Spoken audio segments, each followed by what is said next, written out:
Cool. What's up, everybody? It's BallietBran. So today we got another live stream with another Hexagon, and it's pretty cool because you hear Hexagons sometimes say that they're an OG Hexagon or they've been following Richard for a while, been in crypto for a little while, things like this.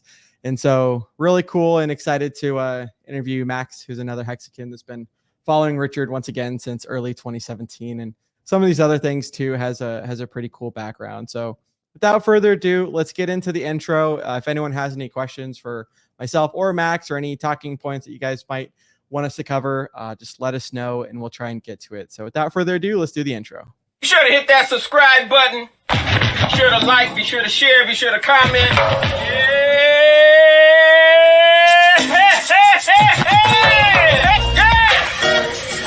Say hey. Say hey, hey, woo! Hey, yeah! Say hey, woo! Say hey, yeah! Say hey, hey! Woo-hoo! Stake that hick, stake that hick. Stake that hick, stake that hick. Stake that hick, stake that hick. Stake that hick, stake that hick. Man, every time I look up, price went up. I go to the store, come back, price went up. Every time I look up, price went up. No matter what I do, price still going up. Hell yeah. Ching, motherfucker.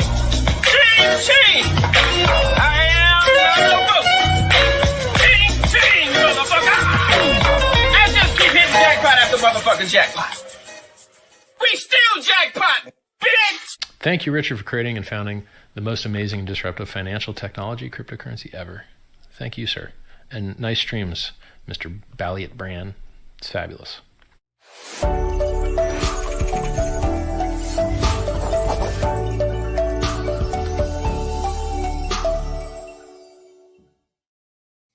Cool. So we'll bring Max up in just a second here. Let me just say hi to the chat real quick, and we'll get straight into it.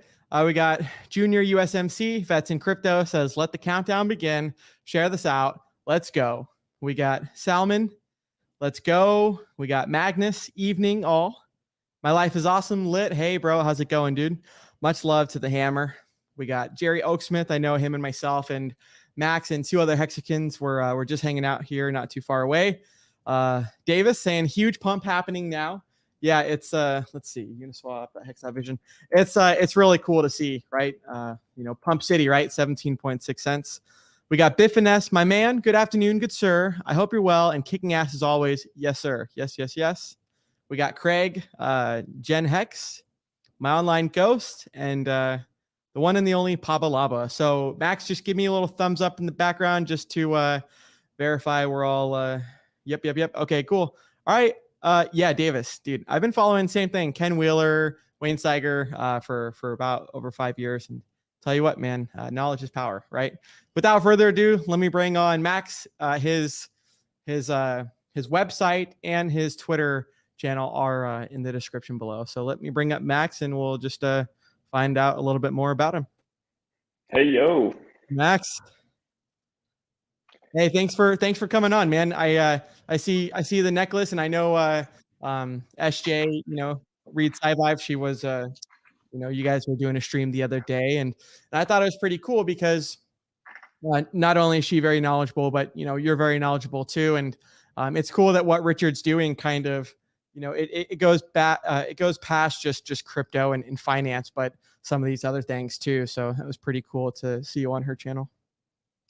Definitely. I mean, it's been great.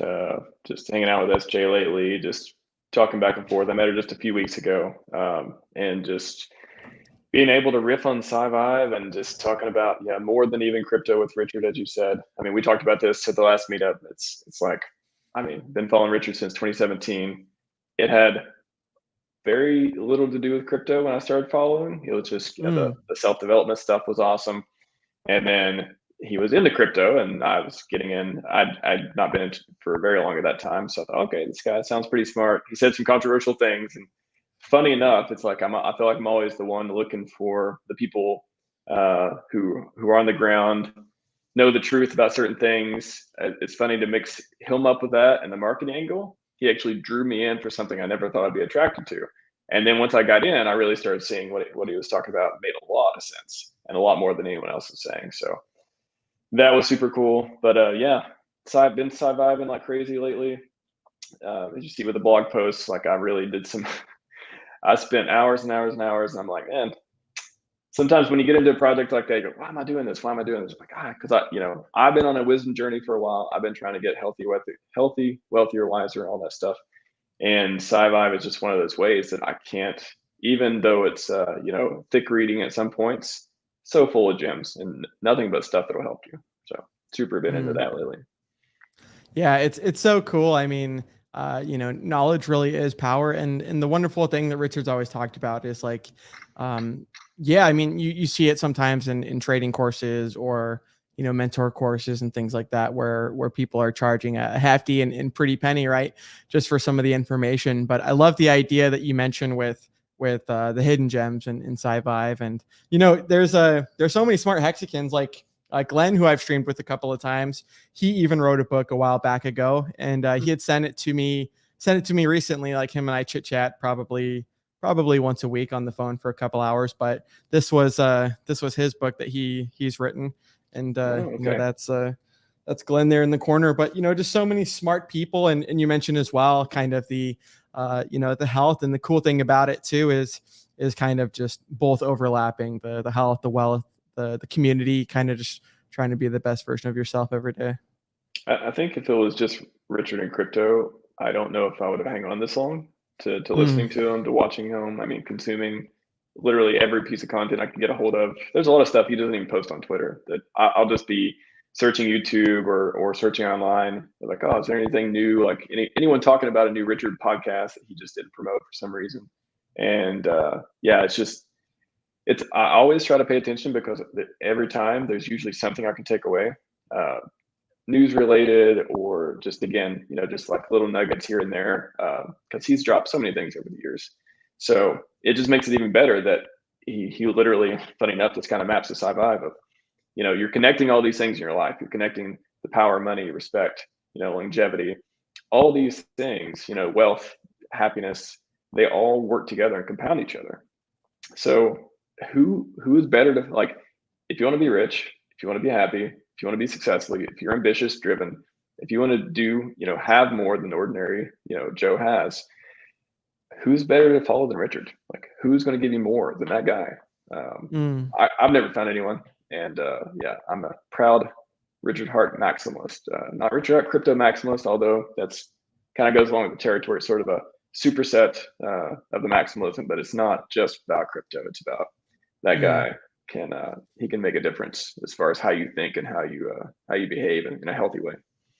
Yeah. Well, yeah. And I like that he's a leader too, which I think is super important for any sort of success. But so maybe give me some of the background of that, because I know we'd have like a little Word doc with maybe some talking points and things like that. But when I'd heard that initially, when we were hanging out in the Renton area, that you had, you'd found Richard pretty much around a similar time, if not a little bit earlier than myself.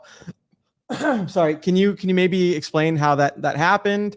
You mentioned that it wasn't necessarily just crypto, but maybe it was some of the self-help stuff. Maybe dive into a little bit of that. Yeah. So yeah, I think it was late 2016, early 2017, where crypto was insane back then. It's still insane now, but it was super crazy back then, and it's changed in so many different ways now. But I think I was at a party, and a friend of mine was like, "Hey, have you, because he was kind of dabbling in crypto, but he knew I was into it more than he was, and he just, hey, have you heard of Richard Hart?" I'm like, Richard Hart? Yeah, he's a YouTuber. He's a Bitcoin maxi. Talks about all this stuff. He said Ethereum has all this attack surface, and it's got all kinds of security holes, and it's bad. Stay away from all this stuff. And having a technical background, I've been in big tech for a long time, and knowing how these things work and building and how blockchains work at a technical level, that didn't make any sense to me. I was like, Ethereum, that seems fine. It seems like somebody just either blowing off steam, or maybe they have a point, but it's kind of skewed one way or the other. But got me interested. I was like, maybe I'll check them out. So I think before I even watched the stream where he talked about the thing I was interested in, I, went through and just started clicking on some of the self-development, some of the, how to quit gambling, how to quit playing video games, how to give a good apology, all that stuff. And that really, I think people come across Richard, or come away what they think about Richard, depending on how they're introduced. I think if most people had watched those videos first, they would not immediately scam, scam, scam. They wouldn't do that. They would, they see him now. He's, flashing all the cars, all the, I guess all the car. He demands he has one car. The Roma. Yeah, well, he got another one watches. too, an SF90. Oh, did he? horsepower. Okay. Yeah. I'm uninformed on that. Okay. But if they would see his first videos first, I think it'd be a way better introduction. Unfortunately, it's kind of hard to do. But I saw that stuff and I thought, wow, this guy, he seems pretty smart. And he's into crypto. Hey, I'm into crypto now. I should, keep watching his streams. So long hair Richard, in the dark, 8-hour live streams, just, barely goes to the bathroom. Don't know how he does it. Just, it's crazy. And I'm just him doing stuff like that just kept building, like kept compounding this respect and this like genuine curiosity of like, this guy seems pretty legit.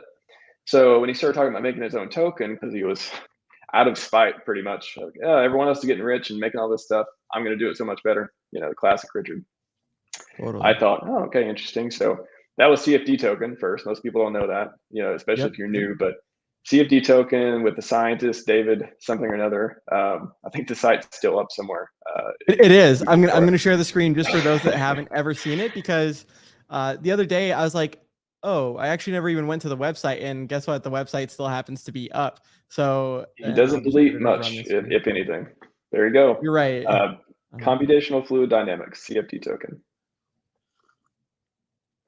He maybe did private videos, it looked like. So maybe that's what I saw, that he wasn't public anymore. But the website, there he is.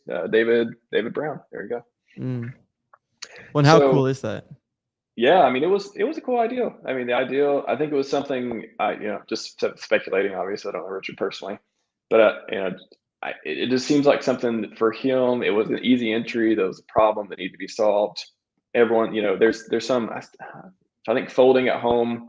There's a bunch of other tokens, especially back in the old days, that were meant to solve scientific problems and use the energy efficiently and for good and all that stuff. So I could see why that was his first choice. So that kind of he just kind of stopped talking about it after a while. Everything was like, oh, CFT token going to launch. Stopped talking about it for a while. Okay. And then you start hearing about this blockchain CD. And blockchain CD, okay, well, I guess that kind of makes sense. You get interest from a CD, of course, it's going to have all the blockchain stuff with it. Staking, back then, staking was like, oh, it's kind of a thing. Not many people are like really getting into DeFi at that point with it. And then I heard Bitcoin Hex. He's going to give this CD away you can claim it. All Bitcoin holders can claim it. Oh, great marketing angle. There's a lot of people that own Bitcoin. Cool. So Bitcoin Hex, I think it was like Bitcoin Hex.win for a while, and then Hex.win for a while. And then it was like, all right, we're dropping. I remember the stream when he was like, we're dropping Bitcoin. He used to talk for hours of just about all the technical details, all the ideas he had for it. It's crazy. And then it became, again, most people don't know, Hex.win for a long time, go.hex.win. That was the website. That was the domain before he somehow got Hex.com. Yeah. And then from there, once he had Hex, I was like, man, of course, I think everybody in it, I think maybe a fraction of 1% actually got enough of Hex at the time, because I mean, for me, I was like, I like this guy, but how successful is he going to be at a coin? Has he ever made a coin before? I don't know. I was skeptical too, even though I was a big follower back then. So, but then, 6 months afterwards, I was like, wow, this thing is legit. Like, people are actually talking about it. It's growing. Community is getting bigger. And then after a year, you're just like, wow, I wish I would have got a lot more of that. Why didn't I listen to every single thing you said? You kind of like have these like mini, not regrets, but just like, why was I so skeptical again? I wish I would have did that a little bit differently. And then from there, it's just, Hex and then Pulse. He finds a reason to make Pulse. Ethereum fees are too high. It's incredible, like genius level marketing, airdrop to all Ethereum holders. PulseX, now we need the exchange. We need more fundamentals around that.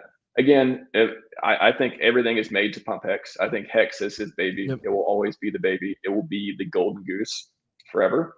So all these things are just kind of for Hex, which is fine because if you like Pulse, you like Hex, whatever you like, it does. The ecosystem is where the value is.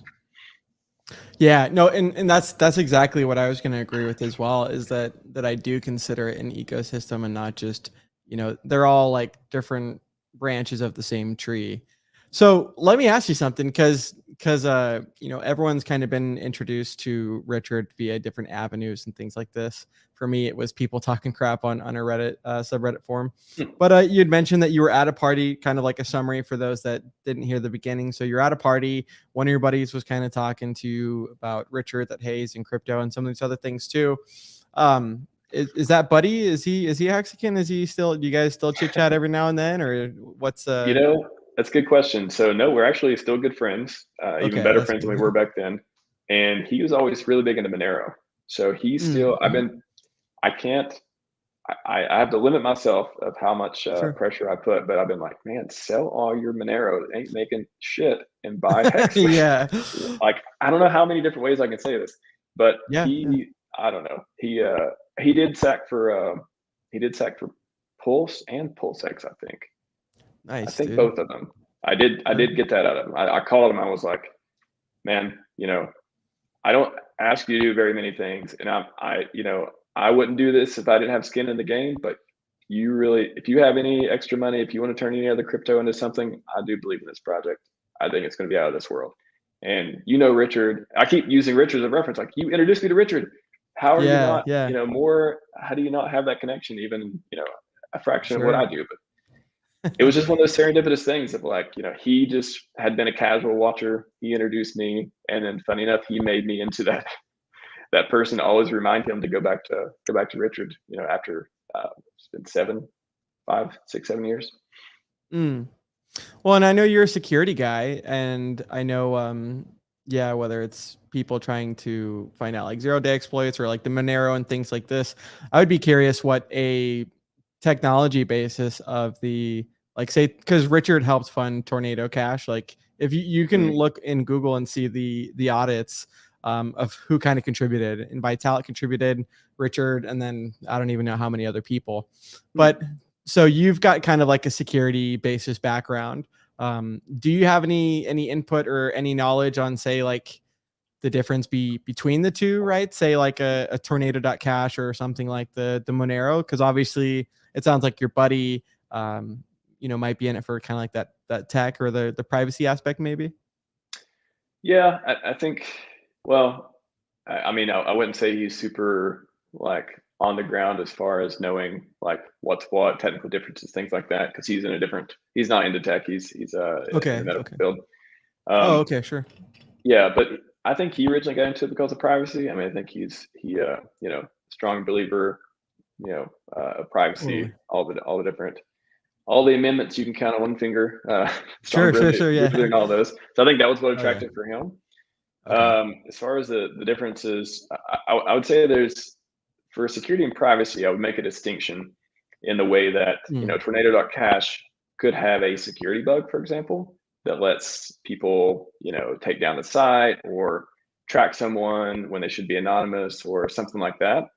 It could have a flaw in the algorithm. It could have all these different security things, or it could have these privacy concerns. Like, is there a bug in the algorithm that causes it not to be anonymous, or to not flush in a certain way that makes the transactions do what it's supposed to do?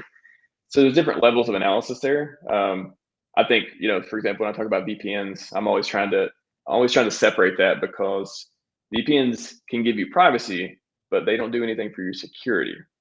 But they kind of get conflated a lot of times, because people think, oh, if you don't have privacy, you can't have security.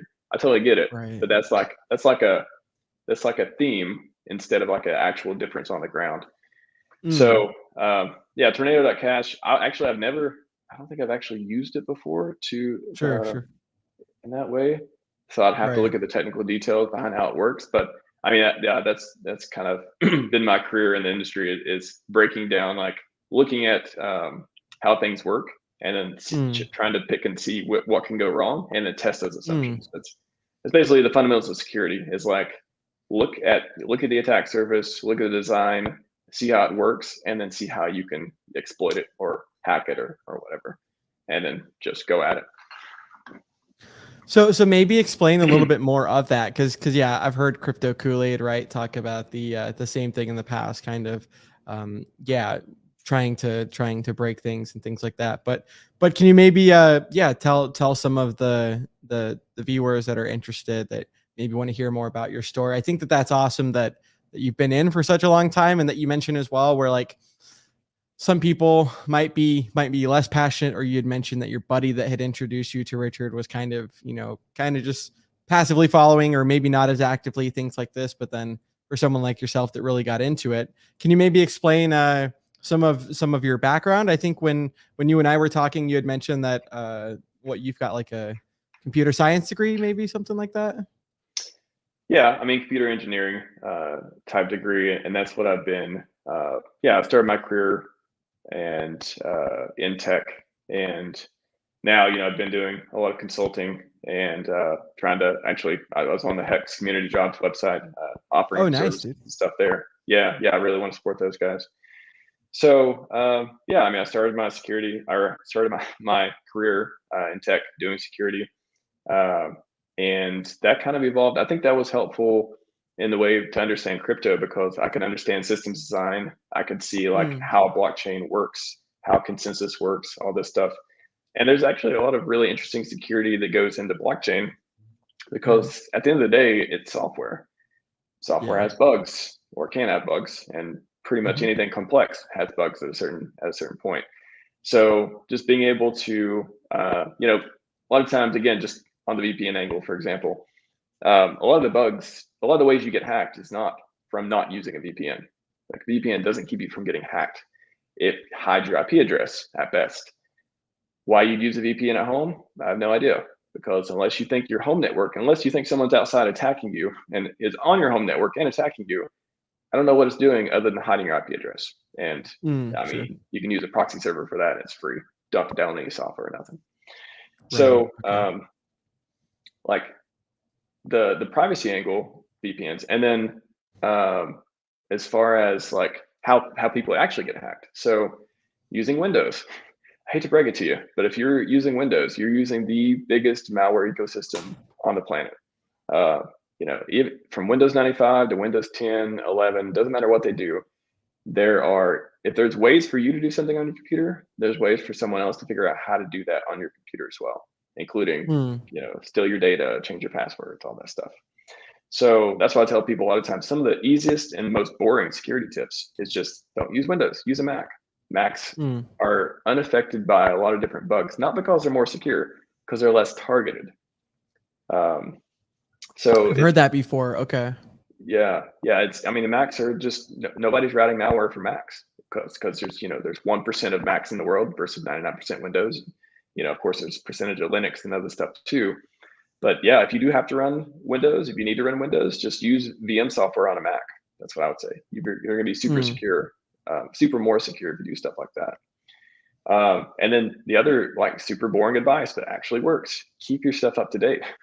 Like, if you're using Chrome, Firefox, whatever it is, like turn off all the Google crap if you like privacy.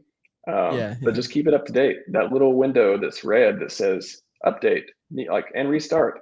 I know it's painful. I know they've made it a lot better, actually. Restores all your tabs these days. Like, a few years ago, that wasn't the case. It was like, I know, I remember that. Yeah, it's much better these days.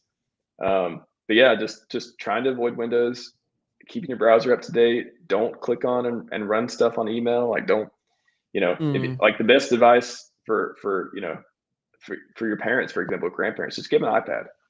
Give them an iPad, give them a Chromebook, and you don't have to worry about, fixing their computer at Thanksgiving anymore. It's so easy. Just give it to them. It's the best gift you can do to save yourself time and money later. So, yeah, I mean, it's the most boring advice, but yeah, don't click on stuff. Update your browser and try not to use Windows, and you'll be much, much more safe than trying to like pay for VPN service every month or so. Well, yeah, and you mentioned I appreciate that, and you mentioned VMs, which are virtual machine. Is there a specific one that you have seen success with or recommend, things like that? Because you mentioned proxies too, and sometimes there might be better or worse, right? Maybe. Yeah, well, so there's two things. So I'll start with Proxy. So Proxy, Okay. um, natively, you can always turn on just in your settings in your browser. If you just go to settings and go to networks connections and stuff like that, you can figure out how to turn a proxy on. So the proxy software is already built into most browsers. You can use extensions to do it. Foxy Proxy, for example, is for Firefox, is what a lot of people use. And then there's a proxy server, which is the server that a lot of them are free. This used to be 10 or 20 years ago. This was like super easy. You just get online, look for free proxy servers. It's done. Now you can probably still find them. I'm actually not sure what the most updated list of them are, but Mm-hmm. that's essentially the same as a VPN, Okay. except you don't need to download and install anything. You just flip on a setting, type in a server address, type in a port number. There's thousands of tutorials online to show you how to do it. So that's the proxy part. Can I ask something real quick? Yeah. So you mentioned, hey, you don't have to download, you don't have to do that extra step. From a security person like yourself, isn't that kind of like more secure, right? If you're not having to do that extra step of the Definitely. downloading and things like that. Okay. Definitely. So the simplicity, it's a win-win. So it's less work on you, less money out of your pocket, and it's more secure because when you download stuff, everything running on a computer, usually, unless it's like Notepad or something, like it's going to have some type of attack surface. So just think about every Mm-hmm. time you install something on a computer, you just potentially added more attack vectors for Okay. people who find vulnerabilities and write exploits and do stuff like that to use them to hack your computer if they so choose. Now, are you a target? Probably not. Are you Jeff Bezos? I doubt he's watching. So not, unless there's like some kind of like malware, like this huge incident going on around the world, you're probably not going to get targeted. You're probably not going to get hacked in the first place. But just think about it as a mental model, like everything you install on your computer, it's Mm-hmm. increasing the chances of you getting hacked. So Okay. when you install VPN software, it's kind of one of those ironic things. There's all kinds of different, if you just Google for security software exploit or VPN exploit or something like that, you will find research of people who have who have found bugs, have found vulnerabilities and stuff in security software. So ironically, I you know my expert brain, when I think about, if it ever crossed my mind to download VPN software, my first thing I would think of is I need to research the software. I need to download it Mm-hmm. and go test it myself to try to see if there's any vulnerabilities, because I have expertise in that area, Mm. and to make sure this is not just full of bugs. I'm just putting it on my computer to not only pay for my own hacking later on. It's not. Yeah. It's just one of those funny things. But I think it's just the biggest thing is this conflation of privacy and security. I get it at a high level, but on the ground, just don't think VPNs are gonna increase your security. They're gonna increase your privacy.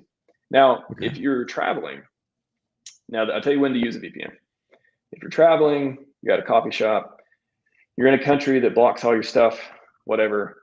If you think you're in a place where there are actively, either the network is hostile or there's hostile actors on the network, sure, VPN makes sense. I'm not saying VPNs are useless. Like, Sure. I Sure. use VPNs for work all the time. If I need to get onto a corporate network for a company I work for or doing work for, consulting or whatever, I use a VPN because it puts me on their network and gives me an encrypted channel to talk to the other network as if I was local, as if I was in their office myself, so I can work remote.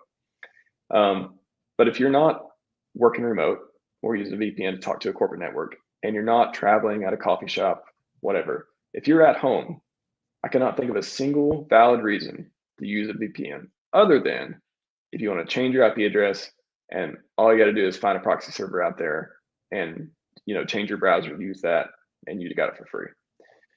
So I think that's one of the biggest hidden secrets in crypto. I think a lot of people just don't, they hear that, there's not a lot of people who, I get it. If you haven't been in tech, if you don't write software, if you don't, not in the engineering and software design and stuff, you don't really understand a lot of the networking side of it. But yeah, I'm not saying that VPNs are the patent what do you call this? In there, like the patent stuff, they'll be like, oh, we'll give you a patent for $1,000. Work with us. Ends up being like $5,000, and then maybe you get a patent 5 years later, and the patent runs out. And Interesting.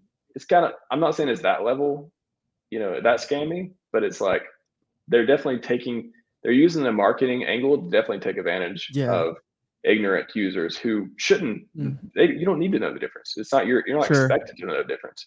But yeah, I think that's something that nobody's talking about out there, and I've been trying to bring it up when it's relevant, because I think save your money, buy hex. Well, I appreciate you saying that, right? Because yeah, I mean, narratives can be quite popular, and you mentioned the difference of security versus privacy, and kind of when to use such things, and so that's awesome. YouTubers are sponsored by them too, so there's kind of a conflict Yeah, of interest yeah. there too. That's why I asked you before we went on stream. I'm like, hey, are you sponsored by NordVPN? Because you need to tell me that before. Oh yeah, no, exactly. No, yeah. Luckily, that's the beautiful thing about this, the hacks and things like that, is like, yeah, you can you can sponsor yourself with your staking and with your yield, and not have to sell out, your dignity, right? Or because yeah, same thing. When I had first gotten into crypto, had heard like all these different VPNs, and obviously what they weren't telling us, which now I think they've changed for a lot, is that like, yeah, if you're sponsored, you kind of have to, like, you're supposed to declare, right, those things before you're just shilling it. But anyway, so since you do have such not a lot of public companies either, they'd have to put this stuff in the S1 if they were, or the description, they'd be follow the law a lot more closely if they were a public company. A lot of these are just, they're never going to be public companies, and if they were, I hate to look at their disclosures. Yeah. No, that's good advice. So with your security background, I mean, and obviously we can jump here and there and things like that, but kind of pertinent to some of the hexagons, some of the community. I'll go over DMT's question, and then that kind of relates to maybe some tips, or maybe some some recommendations that you might be able to give to the average hexagon, or security things like this. But DMT is saying, Max, should we be connecting our wallets and claiming all these airdrops? ? That's a great question. That's something I've been struggling with myself lately. I did some research, for example, before claiming the Pulse Dogecoin. Yep. I actually looked at the contract, and on my Twitter account, I posted a little bit about it. I took a look at it because so many people had questions, like, is this going to drain my wallet? And it's one of those things where, I don't do smart contract auditing, but I've seen, I do code. I've seen enough code. I've read enough code where I can look and see if anything crazy is going on. And I took a look at it. It's not that long, and I thought, okay, I mean, everything seems to look like it's working. There's nothing malicious going on that I could see, and that's just a lot to put on the average user in crypto. Of, hey, MetaMask says. I mean, MetaMask doesn't even show the function calling sometimes. That's true. Yeah. Sometimes it'll just be like a whole bunch of, like, it's just like serialized bytecode. Like, I'm trying to think of like the nuanced way to say it, but it's just like a whole bunch of garbage that nobody can read. I look at it, I'm like, wow, this doesn't help me at all knowing how to claim this coin or not. So that forced me to go look at the contract and say, okay, can I look at the contract? I don't look at smart contracts, but I think I know enough to at least get by here. I took a look at it. I didn't see anything wrong. But I know that is like one of the biggest problems for all the airdrops is, I would say that it's even, you really shouldn't go from like 0 to 100 on it's going to drain my wallet, because I think it needs to be very sophisticated code to even do that. And I would think if you had more than a handful of people looking at it at all, that would be called out pretty quickly. Maybe, for example, like if I was working at Etherscan, for example, or a company that had access to a lot of these that are listing some of the contract code and stuff, I would have some automation running that would look for these type of patterns for malicious contracts and then flag them as such. I don't know why they don't do that yet. Like, if anyone from Etherscan is watching, anyone who monitors the code and lists the code and lets people read the code, even MetaMask could do this. Like, you should have automation running to look for different patterns of vulnerable, or not vulnerable code, but malicious code. It's a no-brainer. Like, you should have plenty of money to go fund all this stuff. So it's I think it's hard for the average user. I think it's also, to give peace to the average user, you should not I don't know. I don't think it's healthy to yell scam every time you don't understand it. Right, 'Cause right. I'm I'm not I'm not saying I'm a fan of Pulse Dogecoin. I'm not saying like I think it's going to get to the moon, or I don't really know much about it. I just know that it looks like some free money for Yes. if you're average size, not even average length, just average size staker, or better for worse. Yep. So that got me interested. Like, hey, this is some stuff. I'll take a look at it. But you shouldn't. Also, I wouldn't recommend you just post scam just Mm, because the developers haven't like proved that it's not a scam. It's like, true. Richard talks about that, like proven. What is it? Like it's much harder if you put the onus on, the people to prove they're not a scam. Like that's Mm, not mhm. quite fair either. I can't quite remember how he says it, but Sure. it's like it's much, it takes 10 times effort to fight a scam versus not, or something like that. Right. But Okay. Yeah. yeah, it's I think MetaMask could be doing a better job explaining what the hell the contract is doing, what you're approving, more Mm. than you've approved it to only spend this much. All right, that's comforting. I'm going to do another transaction. Can you explain what the hell the next one's going to do? Like Right. Right. Yeah. it's a mess. But Mm. yeah, I think the best advice I could say, I mean, unless you want to learn how to audit smart contracts, like just take your time, take a deep breath, like just look at the founders, look at the reputation, see what other people are saying about it. I'm going to try to, if I see some more airdrops, I'm going to try to keep taking a look at them now that I think that's no one, not many other people are doing it. I think it'd be helpful for the That's community. awesome, So I'll try to dude. keep looking at it. But yeah, it's rough. Even as a technical person, I looked at it and I was like, I can't tell heads, I can't see heads or tails what this thing's going to do. So I need to go read the contract. So No, that's really cool, and I appreciate that too. And you kind of mentioned too the aspect of not calling everything a scam, right? For someone like yourself and myself that have been in since the beginning, it is a shame, right? And whether it's in the real world with politics or this or that, where like automatically you're labeled such a thing, and a lot of people, especially with Hex towards the beginning, right? It's not a Ponzi, none of these things, but it did have, the referral program and some of these things that people would kind of point towards that saying, hey, this is the reason of, why we say it's a scam or why we think things like this. So I think mhm. that's kind of a good advice that you mentioned with the community, especially after all of this time, the Pulse Dogecoin code being reviewed, not being malicious for people. It's usually the people that are naive or ignorant that say that, to your point, out of just lack of knowledge, whereas they might have should have just said nothing in the first place if they didn't have anything nice to say or productive to say at all. It's a dogpile effect. I mean, you see one person say, "Oh, this looks, I don't know anything about this. Oh, is it a scam?" Just, I think people just see the word scam, even if it's a question mark, and it just gives them that negative, like, "Ooh, I should like get in on this. I should like, contribute in this way." And I'm not saying everyone's malicious in that way, but I think there's a lot of bad incentives in the threads sometimes, and that leads to like it's out of control. Like, oh, scam. Oh, all I saw was the word scam a few times. It must be bad, and then they get mad and they start complaining to other people, and they start, it just Mm, it's a bad compounding effect on that side. mm. Yeah, like you said, the dog pile.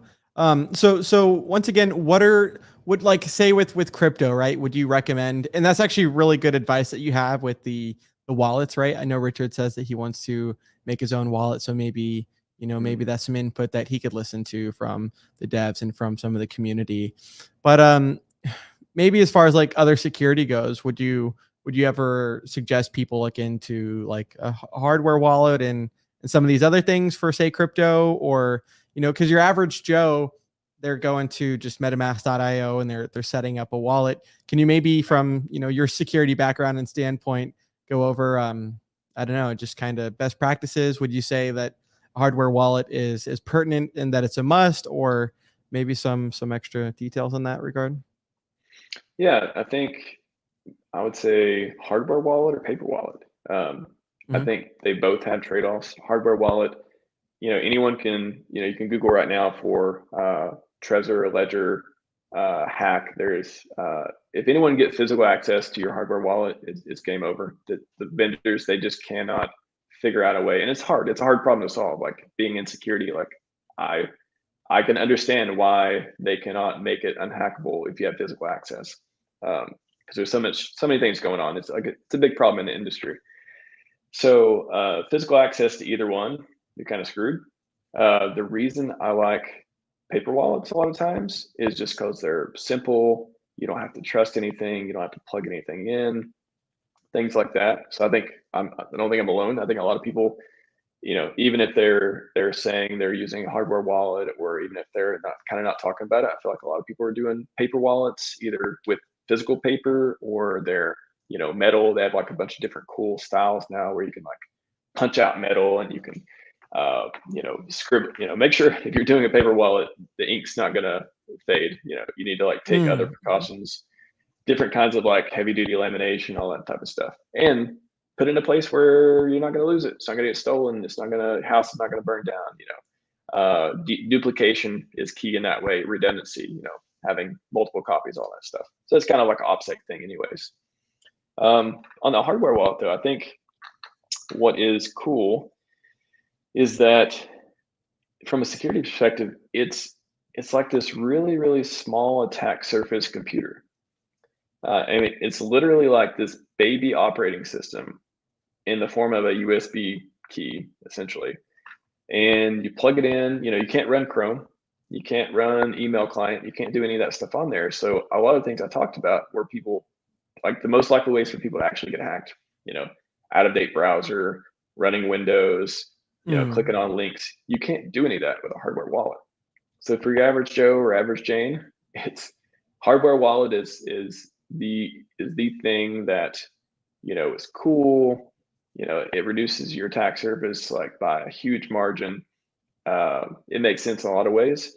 If you don't like hardware wallets, you got your seed phrases, like I said, duplication, redundancy in that way. But just make sure either one, your hardware wallet, if it dies, there are some recovery methods as far as I know as well.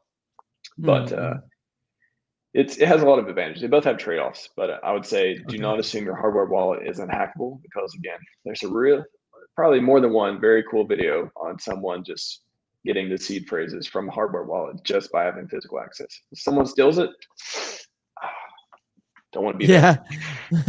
Well, no, I appreciate you saying this, right? Security is super important, and it's one of those things that that you mentioned. I remember hearing a long time ago back in the day where it was the Pulse Chain Com Telegram and Papa B, right, was talking a lot about the hardware wallets and the Trezor and stuff, but kind of like you mentioned, just some of these practices that some of the people were doing, that like one of these people was constantly traveling back and forth with their hardware wallet. And it's like, well, every time that you do that, you you do risk the possibility of it falling out or someone being able to get access to it versus even depending on if you're going across borders. I wouldn't trust that. I don't know how anyone travels with their crypto. I don't travel with crypto. Yep. Yeah, that's great advice. And then same thing that you mentioned too with the seed phrase themselves, right? Never do a screenshot on them or take a photo of them, right? But if you're gonna put them down on paper in the first place, make sure you do kind of think about that. Like if your house burned down, or that you mentioned too, a flood, things like that.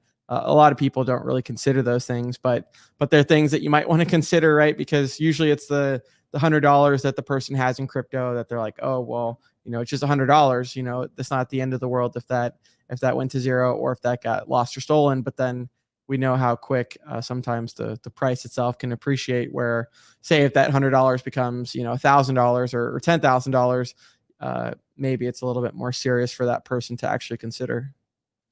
Yeah. I mean, if it's your financial future, if it's your bank account, if it's your investment that you put some money into, I mean, like I said, yeah, you'd worry more about it if you put more than $100. Although if you put $100 in Hex as adoption amplifier, you're going to treat it a lot differently depending on your, how much you got in it. It's like, hey, you pay $1,000 for a car, you're going to treat it differently than your 50K car. So it's but OPSEC. I just want to say too on OPSEC, like, just don't tell people you have crypto. You don't need to tell people. You don't need to, I mean, this kind of goes against the marketing of Hex and stuff. I get it, but like, don't tell everybody. You don't have to like go on the Yeah. streets and be like, come to my house and see my crypto. Right. Just like, you need to, if you're going to be wealthy, you need to have some sort of private life too. Like you can't just be inviting all these like extra like variables around and just I don't know. I think people are a little too, oh, it's just this cool thing. I want to socialize. Like, yeah, but just don't tell everyone. If you really need to tell someone, tell your best friend. Be like, hey, don't tell anybody about this, but like I'm really into this project called Hex, and like, yeah, I think you really like it. If you want to talk about it, let me know. All this stuff that like you going on a parade and then letting people follow you home and stuff. Like, don't you wanna just do everything you can to, be social, be nice, stuff like that. But at the end of the day, like, you don't want people stealing your bank account, and it's a lot easier to do that with crypto than traditional finance. Pros and cons. Totally. Well, and then for someone like yourself, once again, that's got this security background and a lot of the just a lot more experience that I'm kind of curious about. Sometimes I'll use the analogy when on other people's streams or just on an interview and things like that. And I'd heard this back from like 2017, and it always kind of just stuck with me. But so would you say that we're quite early when it comes to crypto? Like for me, I always considered it like the internet in the 90s, or just all of that development that kind of that happened to make it easier for your day-to-day user, or the actual opportunity of growth, with the 90s and with the crashes and things like that, to where it's at today, a couple of decades later. Would you say that we're still like super early? I mean, obviously things like Pulse Chain haven't even launched. There's a whole bunch of development and stuff that's necessary, but where do you think we're at when it comes to like a space as a whole, and then maybe with what Richard's doing? Yeah, I think if you look back, 5 years from now, you're just going to say, wow, like we were early.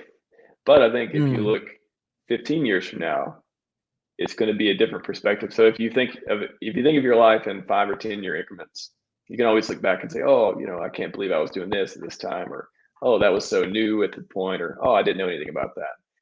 I think with crypto, I do still feel like it's the internet, maybe around the .com bubble, maybe around that area. Okay, yep. Where internet had been around for 5, 6, 7, 8 years. Computers at home were this new concept of, oh, I would ever one of those. And now it's like, well, now you better have one of those if you want to send an email. I think, what, I looked up email the other day, and it's funny. I think the RFC, the spec for email, is like 50 years old or something. It's insane how long email's been around. And it really hasn't changed much, other than they put a bunch of new technical stuff into it. Advertisers can track you now. That's mostly a Gmail thing. When you read an email, by the way, people can see if you read it. It's not always obvious. Like, it's not like doesn't say that, but there are, Gmail's did all this integration and other popular email clients too, where it'll like, people know if you open the email or not. And it's interesting, all this like client side stuff, that all this code running on a web browser is just like a whole bunch of other people's code running on your computer, and you hope it doesn't have any bugs that are serious. Yeah. Like, and it does all the time. There's always these bugs in browsers. But anyways, I think we are around maybe the .com bubble time. I think in 5 years it'll seem like, you'll either look back and say, wow, I made some good decisions, or wow, that was really rocky. I'm not, it's I wish I would have held on to this or that or something. I'm not sure how to envision. Like, I think the next evolution in crypto is more of, well, first, I think I cannot help but think there'll be more projects that do focus on price, like Richard's popularized. Totally. Just because it's a niche that people want. Like, the meme of I'm in it for the tech is, I like the tech too, but yeah. How much more time would I spend in the space if it wasn't, making me wealthy, or give me the opportunity to be wealthy, or continuing to advance my financial goals and stuff like that. When you start talking to people about money, their ears perk up. They get a little bit more aligned and interested if they understand it.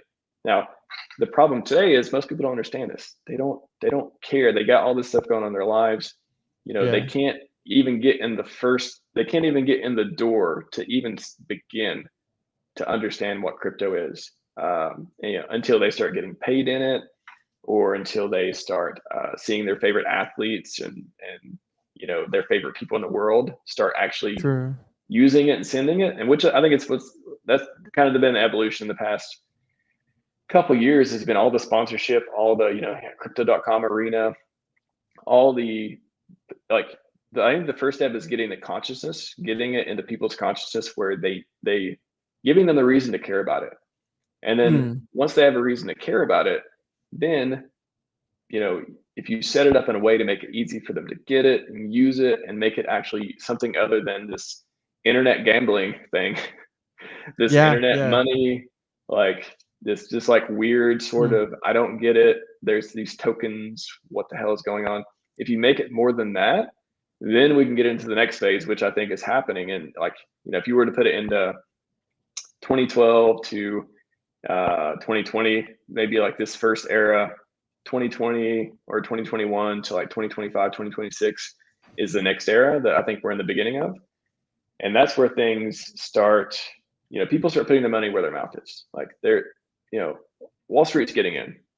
Half of them are already in now. They ain't told you about it, but they're in. People are making projects that are going up 10,000x. This stuff is happening. And I think the education part has been so lost in the last few years, and the incentives have been so misaligned where nobody cares. Nobody cares. Crypto. I talk to people in tech, and and every few months, I'll talk to people, no coiners. That's what I call people outside of this bubble, I guess. Exactly. Yeah. When they would call us like crypto people. We call them no coiners. But it's when you talk to people, every few months, look, Bitcoin went up, or Ethereum, it's just crazy pump, or it's all just internet magic, gambling stuff. I don't understand any of it. People, even wealthy people who have high IQs, and they just can't wrap their heads around it. So I think Richard taking this niche of price go up, designing things that do that, I think he will go down in history. There will be an Wikipedia article about this man, and it will talk about how he popularized this particular niche, which just started going through the industry and making like so much money for people, creating so much value, and just getting them away from this like drag of like, I trade like 1,000 shitcoins. You don't need to do any of that. Yeah. You don't need to trade 1,000 shit. You can do that for your first couple of years, and then you better wake up and be like, no, let me, that's why I respect this, the she maximalist or what. I respect people who do one coin much more than I respect 1,000 coiners, because everyone who's chasing the tiny caps, and they're just chilling and they're just trading shit coins all day. That's not how you build this knowledge base. That's not how you build a community. That's not how you get into something for the long term. So I think everyone's got to go through it, but eventually I see the space like becoming this Internet of Things is like Internet of niches for the blockchain, where you have, hey, we got your meme coins. Hey, we got your pumpamentals. Hey, we got your technology. I think I can see that it's not us in this particular period evolving into that kind of the grouping, the tribes, and the people understanding what value they're getting out of coins, other than, hey, I bought some tokens. Oh shit, it went down. I sold some tokens.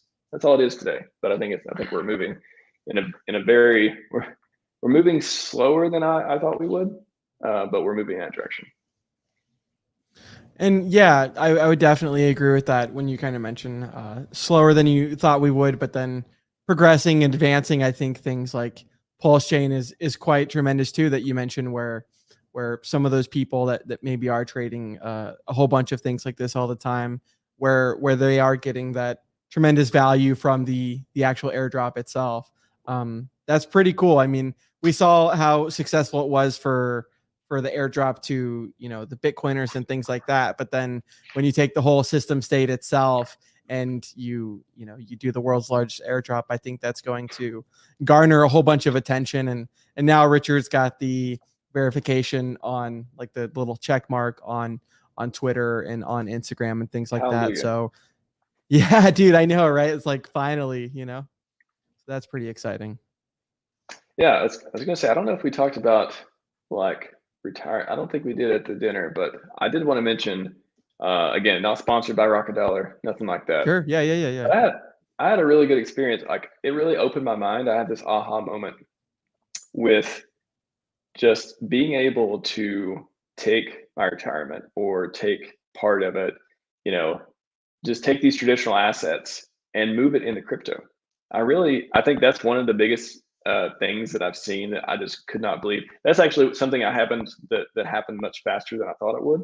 Was you today? There's different startups doing it, but be able to take your retirement, your 401k, your Roth IRA, like whatever your traditional instruments are, and put them and actually trade crypto and not just Ethereum, not just Bitcoin. You can get Hex, you can get Pulse with this stuff. It's crazy. Like Kinetics did a really good interview with the Rocket Dollar guys maybe 6 months ago or so, and I think I've watched that interview, the 15-minute clip part of it, which has all the meat and all the details. I think I've watched the interview 3 or 4 times, and I just kept trying to grok it. I'm like, you mean I can actually put the most best appreciating asset the world has ever seen? I can put that into an even more delayed gratification system, my retirement. And I can just make that compound over time for years and years. And then, there's somebody who takes care of custody and all that stuff for me. So I mention it now, not just because of that, but because of Pulse coming up Mm. and the bridge, the pre-bridge ratio trading and all that stuff.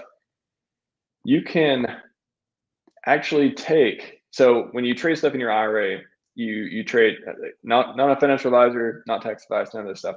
But from what I understand, you can trade it without capital gains. You can trade in and out, or you can trade within your IRA account. You just basically create an IRA MetaMask account, and you trade on Uniswap, do whatever you want, as long as it stays within that account. So when the bridge comes up and you get a copy of your PX, for example, one play that, again, I don't think anyone's talking about with regard to trading in their IRA and stuff like that, you can get into Pulse even if you didn't sacrifice. You could have sacrificed from your address, from your IRA MetaMask address, and got Pulse and stuff.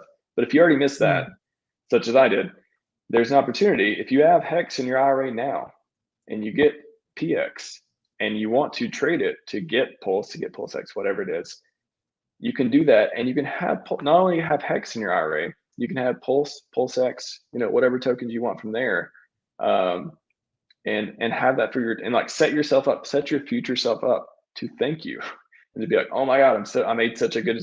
It's like one of the life principles I live by. I try to do things that my future self will thank me for later on, and I just came to this aha moment when I was looking at IRA stuff, and I was looking at Rocket Dollar. I'm like, wow, these guys they did a really good job. They're, again, if you're interested, just watch the Kinetics interview. It's like Hex IRA retirement with Kinetics on Discord Syndicate, and they talk about it. And I forget the other Hexkin that's in. Toby on Wananobi. Oh yeah, Toby one, yeah.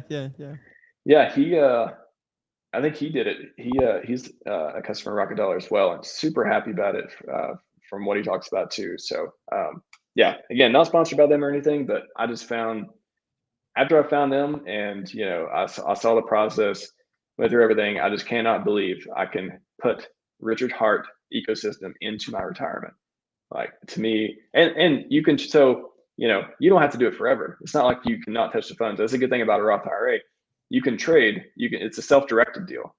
So in 5 to 10 years, your stakes ends. You want out, you can just trade it off and get Ethereum. Like, you can liquidate. You can do stuff like that all you want. I'm not saying you should do that, but I'm saying it's not like you're locked in forever. You never get control of your funds once you put into this. You can stake it. You can stake Hex in your IRA. Like, it's unbelievable to me. I don't think, no one's talking about it. I'm like, man, if Brand wants to talk about it, I'm gonna talk about Rocket Dollar for a minute.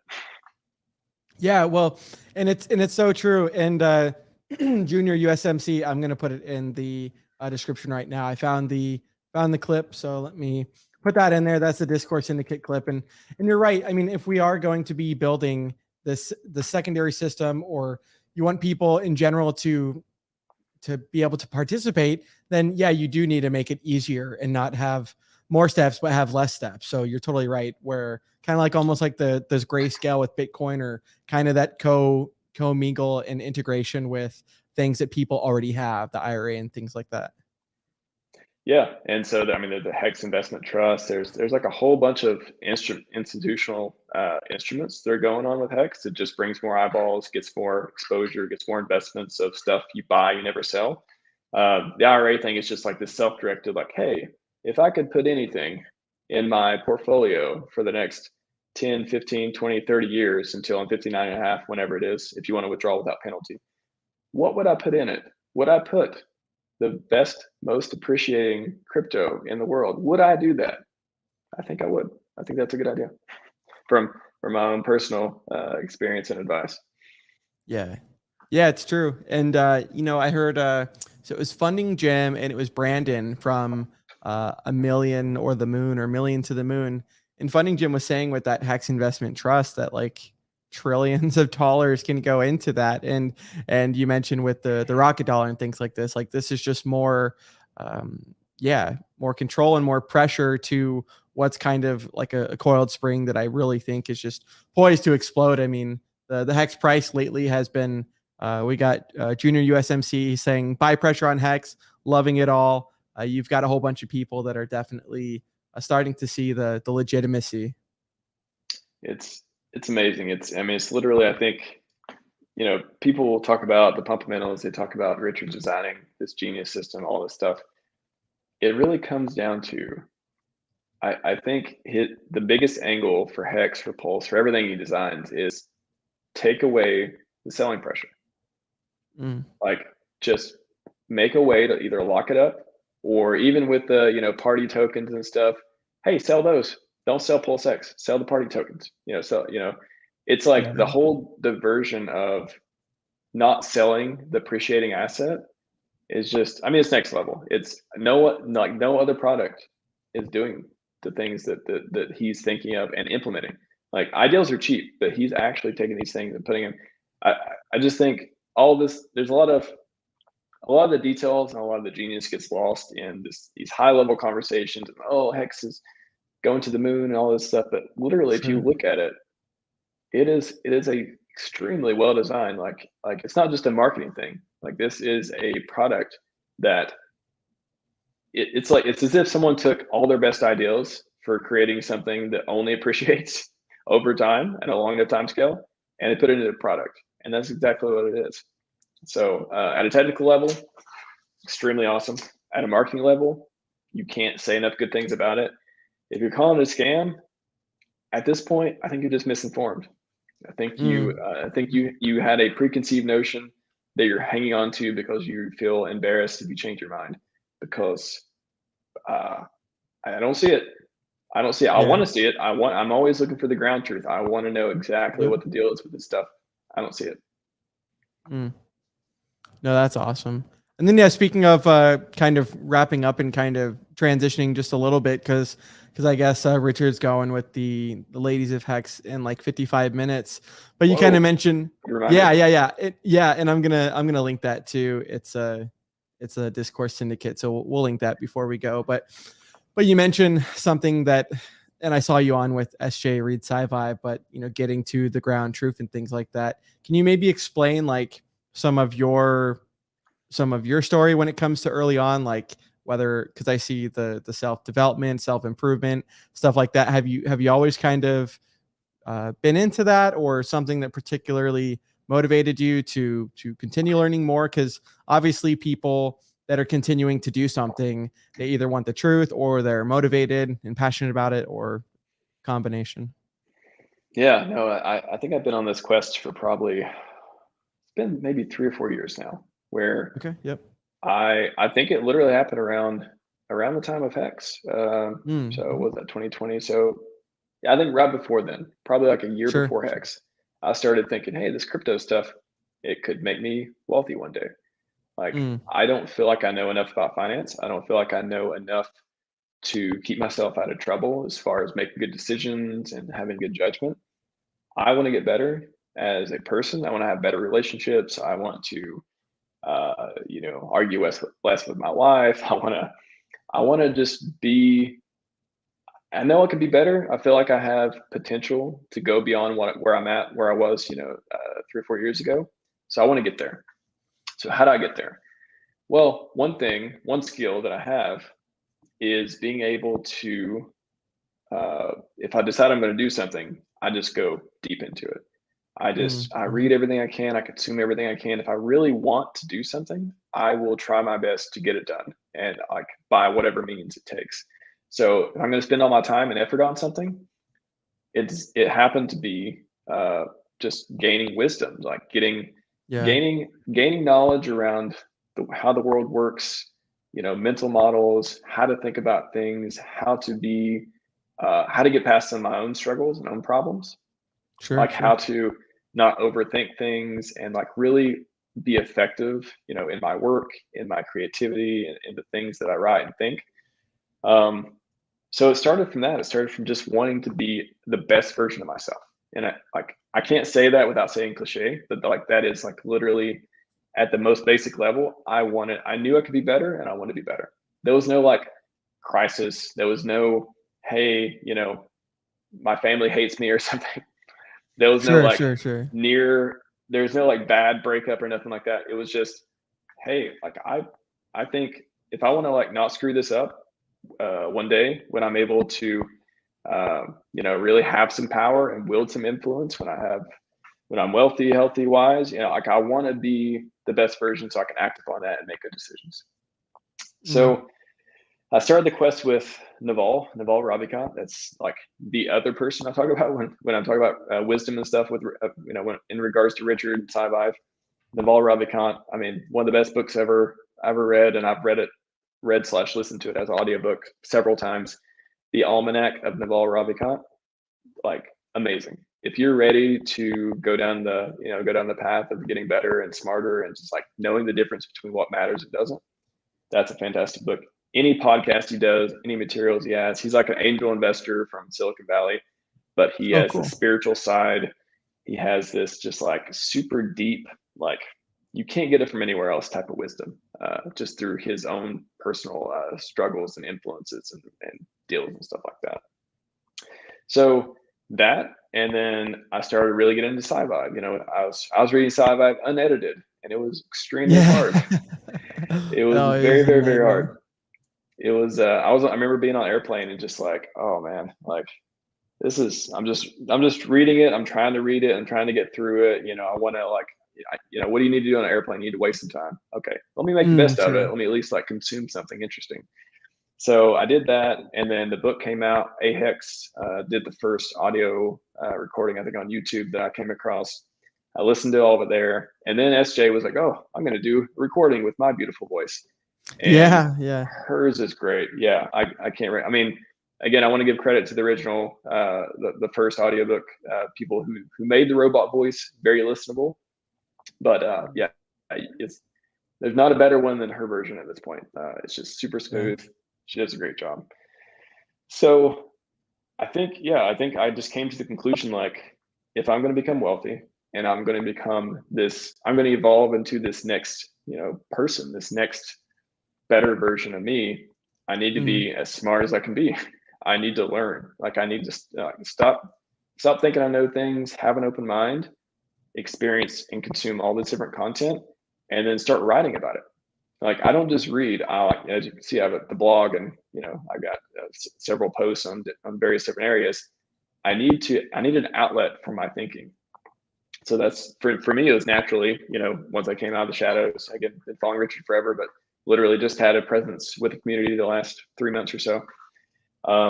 I need to have an outlet to not only consume and read. I need to be able to gather my thoughts, put it in the right place, and hopefully help other people and see how they think about things and how they can be better versions of themselves.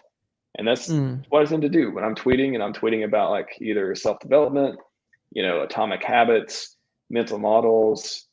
What's an atomic habit? What's that? Well, so Atomic Habits is the book by James Clear, and it just Okay. talks Okay. about how to.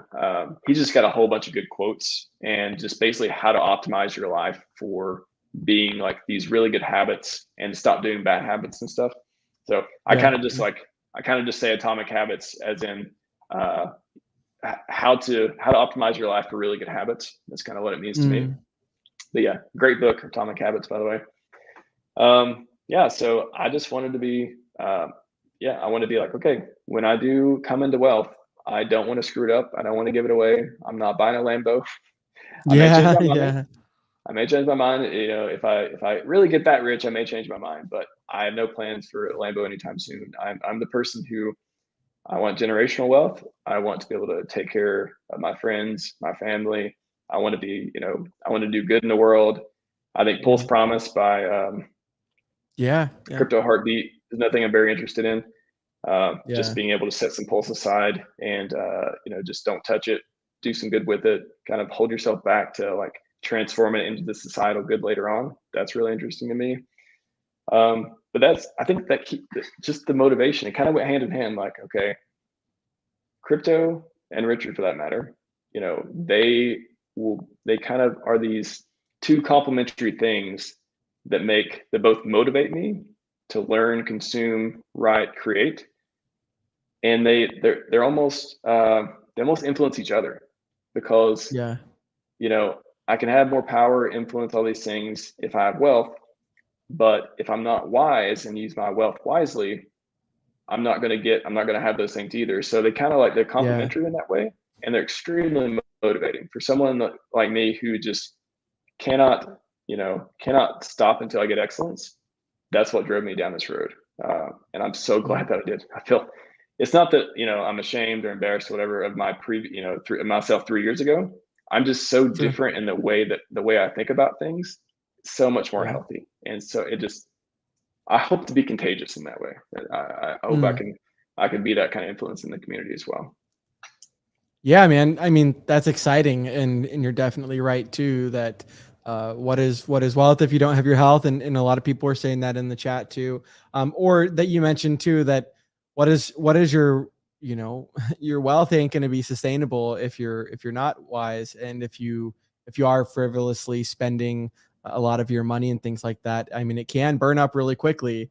And I've got your website, the rhmax.org pulled up here /blog, and you've got quite a lot of inputs, man. It's really cool to see. You know, I mean, you click on one of these just as an example here, and yeah, I mean, you're, like you mentioned, kind of like a like an outlet or a place to put some of that information.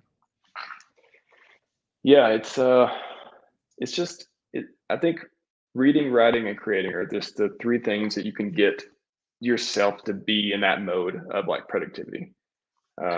If you can do one of them or two of them, I think you're pretty well off. If you can do all three and you really have goals behind that, and you know, there's only one game. There's time. You have time. That's the only real currency. How do you get more time? You know, you can use your wealth to be healthier.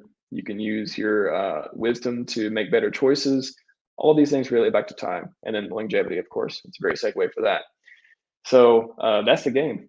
So if you want to win at the game, you know, there's no other way to put it. Like you have to want it. Like you really have to want it more. Like you can't live without it.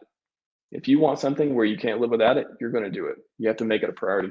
And people say, I don't have time. I'd like to read these books. I'd like to, you know, go to these training seminars. I'd like to spend more time doing this and that. You can. Like, are you in prison? Like, you can do these things.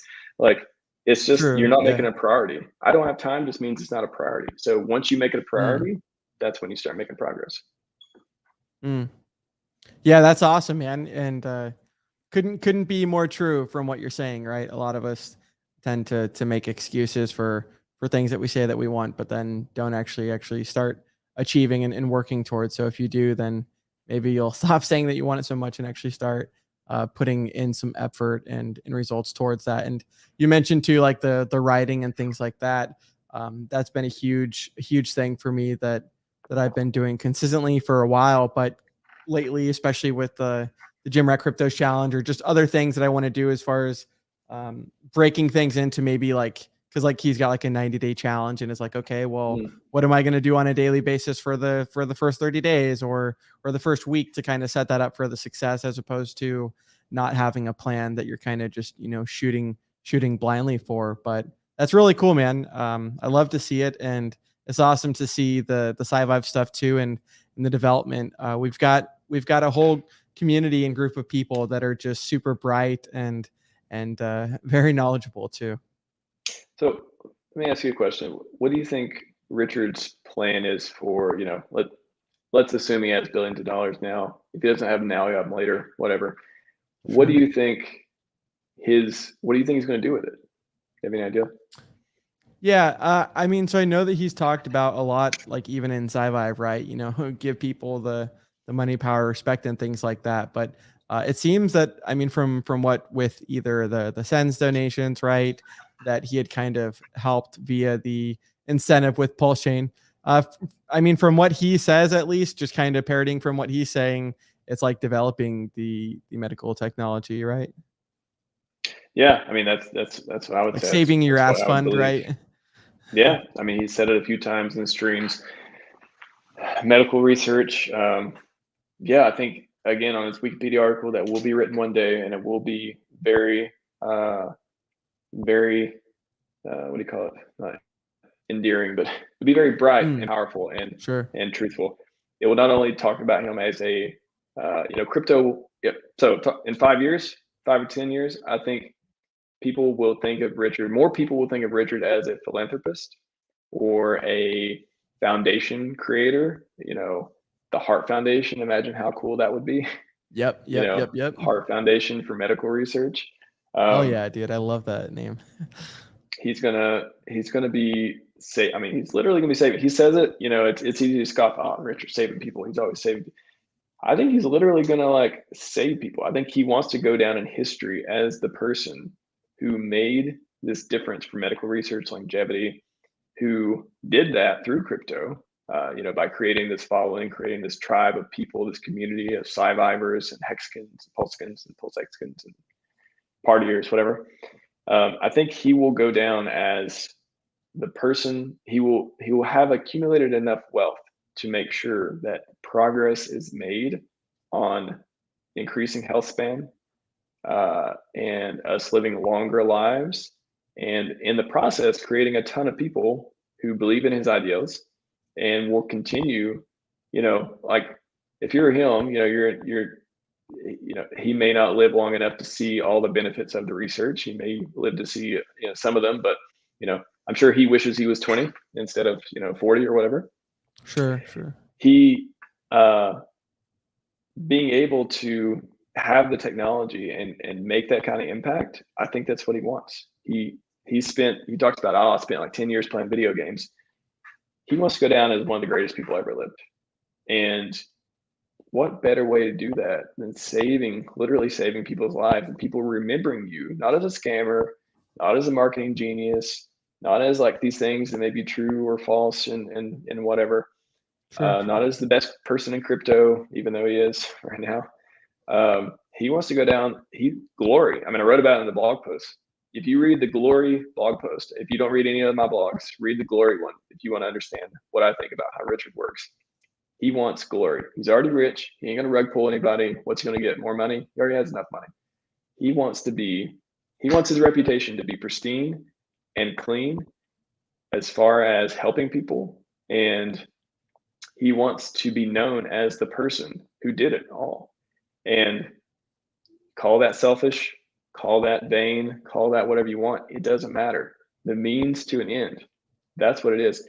He wants to go down as one of the greatest people to ever live by creating value for society through one of the hugest ways he can do it ever is by making people live longer. A phenomenal game plan to me. He's got my thumbs up on that. Yeah, man. Yeah, what a like worthy thing and a noble thing to be doing. And he's talked about it too with some of the other billionaires in the world. Like, what good is going to space when we need to fix, you know, the problems that we have currently? And yeah, if there's anyone or a group of people that could ever do such amazing things and actually accomplish that versus just talking about it, it definitely is this group. And I had it pulled up too for the viewers, the glory blog post. And then also, have you seen, you mentioned Richard Hart on Wikipedia. Have you ever seen the Wikitia, I think it's called? It's yeah. So funny enough, great for marketing too. When you Google for him, yeah, it comes up that one, which looks strikingly similar to Wikipedia. Yeah. So I bet a lot of people are exactly. pleasantly confused. Pleasantly confused. That's hilarious. Yes. Well, cool. Cool, man. I mean, if you want, we can kind of wrap up around here. I know that Richard Hart's going to be going live with the ladies, the ladies of Hex. Let me just share the 1 second here, and we'll just unshare the audio. So yeah, this is the share screen for so ladies of Hex and Pulse discourse with special guest Richard Hart. So I don't know how many of the ladies, but they're probably going to have 9 ladies, and then Richard Hart too. So that's always a treat. It's always awesome anytime that we can hear him, and I like the the conversations that they have. So that's definitely going to be one that I tune in for. And tell you what, man, Pulse Chain coming up right around the corner with the from what the devs are saying, mid-May, things like that. Do you think? Yeah, the Hex Pump too. Yep. Do you think, as we kind of wrap up and stuff, do you think that that's something that is probably more feasible? Is this mid-May, a couple weeks, something like that? Well, he kind of came out and unofficially said it, right? He was like, Yep. mid-May. Like he said it during during one of the interviews, and then he say it in text, like on a tweet. Yeah. I'm pretty sure he mentioned it. So he did. Yeah. I don't think has he ever given a date before, like a specific time period. I mean, other than like a launch date, right? Right. So right. As much as I want to take it for a grain of salt, I think it's if he didn't actually think that it was going to happen, I think he's definitely targeting it now, because it's one of those, hey, if people keep saying it, then shit, maybe it'll just manifest itself in that way. Like it'll keep reminding him in a way that people are expecting it. And the Hex Pump that's happening, this is suspected to happen up until the fork. It's the expectation is, it'll pump, everybody be getting it because they want to get PHEX, and then huge jump afterwards. That's what usually happens. But it's, oh my gosh, like it's so exciting. Like May is, I mean, you got that, you got the pre-bid trading, the ratio trading you can do before anything has a price, the tax mechanics of all this stuff, airdrop, abandonment, and then you get the airdrop, which at zero value, like genius. All this stuff is amazing. I mean, you talked about, the interview with the ladies, like I'm definitely going to tune in. I don't care if he was interviewing 9 guys in tanks or 9 turtles or like whatever it is. I will tune in to Richard, whoever he's interviewing. If he's interviewing Elon, or if he's on Lex one day or Rogan, like I treat it all the same. Like you tune into Richard, you're getting some good content. I've yet to ever be disappointed in watching a Richard stream. Ain't that the truth, man? Well, cool, man. Yeah, thank you again for coming on. Appreciate the time, and it's awesome to learn from other Hexicans in the community and hear about the abundance and wealth of knowledge and experiences too that they have as well. And once again, this community really is just is going places, and it really is just the beginning. So thanks again, man, for coming on. I think we'll wrap up here and do the outro and let people have about 33 minutes before the next stream. All right. Pulse out. Awesome. Sounds good. Thanks, guys. Thanks for having me, man. Be sure to hit that subscribe button. Be sure to like, be sure to share, be sure to comment.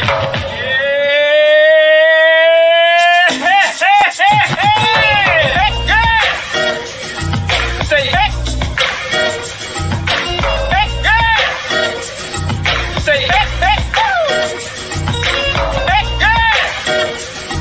Say hey, woo. Say hey, yeah.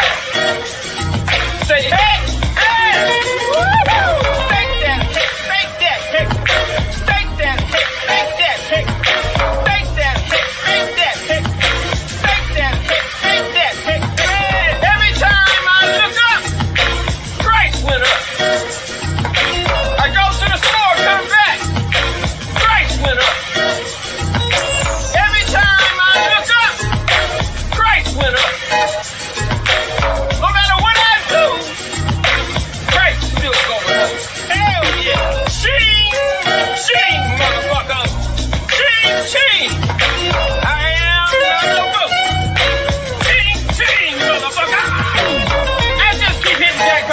motherfucking jackpot. We still jackpot, bitch! Thank you, Richard, for creating and founding the most amazing and disruptive financial technology cryptocurrency ever. Thank you, sir. And nice streams, Mr. BallietBran. It's fabulous.